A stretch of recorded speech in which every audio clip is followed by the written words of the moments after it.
2 kun oldin bitta juda ham qiziqarli bemor keldi.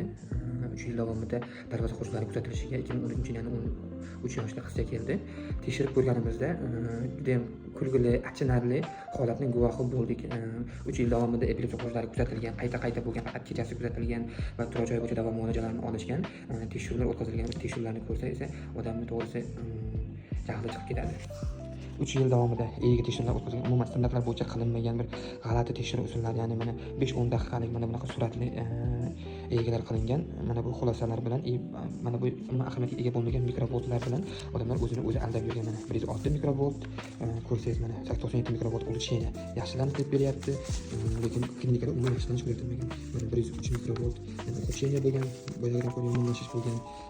Keyin mana 100 mikrovolt ulучшение, xuddi shunaqa ketavergan. Har 2-3 oy, 4 oy atrofida shunaqa tekshiruv o'tkazib turgan, 94 mikrovolt ulучшение beryapti. Xuddi shunaqa taktika bilan umuman standartlar bo'yicha davo o'tkazilmagan shu tekshiruvlar o'tkazib yurilavergan.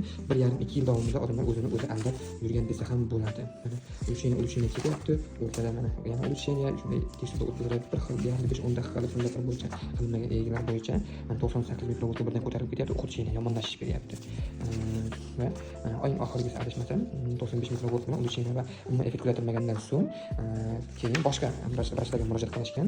Mana bunaqangi bilmayman endi bu nima tekshiruv usuli deyiladi, umuman xabarim yo'q. Buyraklari, jigarlari, miya hamma yoqni ko'radi. Mana bunaqangi shaklli rangli narsalar bilan mana qalqonsimon bez, umurtqa hammasini ko'rib, shunga qarab davolashsa kerak menimcha. Ko'rib turib keyin nechidir qilim batlar yozib beryapti bemorga. Hali ham Xudoga shukrki, ular bu dorini olmagan, ichmagan. Keyin yana bitta joyga murojaat qilishibdi. U yerda ham endi shunaqa bo'yicha EEG qilinmagan. Mana bir EEG bilan litiram degan dori yozib berishgan. Dori to'g'ri yaxshi yozilgan, lekin u ham baribir uzoq muddatli qilinmagan dori. Ya'ni mana bittadan bir mahal yozilgan, umuman besiga, yoshiga, idealiga mos narsa emas. Yana ulучшение shunday tekshiruvlar o'tkaziladi. Bir xil deyarli 5-10 daqiqalik standartlar bo'yicha qilinmagan EEGlar bo'yicha 98 mikrovoltga birdan ko'tarib ketyapti, ulучшение yomonlashish beryapti. Va oyning oxirgisi adashmasam 95 mikrovolt bilan ulучшение va umuman effekt kuzatilmagandan so'ng keyin boshqa vrachlarga murojaat qilishgan. Mana bunaqangi bilmayman endi bu nima tekshiruv usuli deyiladi, umuman xabarim yo'q. Buyraklari, jigarlari, miya hamma yoqni ko'radi. Mana bunaqangi shaklli rangli narsalar bilan mana qalqonsimon bez, umurtqa hammasini ko'rib, shunga qarab davolashsa kerak menimcha. Ko'rib turib keyin nechidir qilim batlar yozib beryapti bemorga. Hali ham Xudoga shukrki, ular bu dorini olmagan, ichmagan.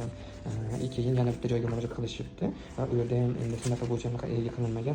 Mana bir EEG bilan litiram degan dori yozib berishgan. Dori to'g'ri yaxshi yozilgan, lekin u ham baribir uzoq muddatli qilinmagan dori. Ya'ni mana bittadan bir mahal yozilgan, umuman besiga, yoshiga, idealiga mos narsa emas.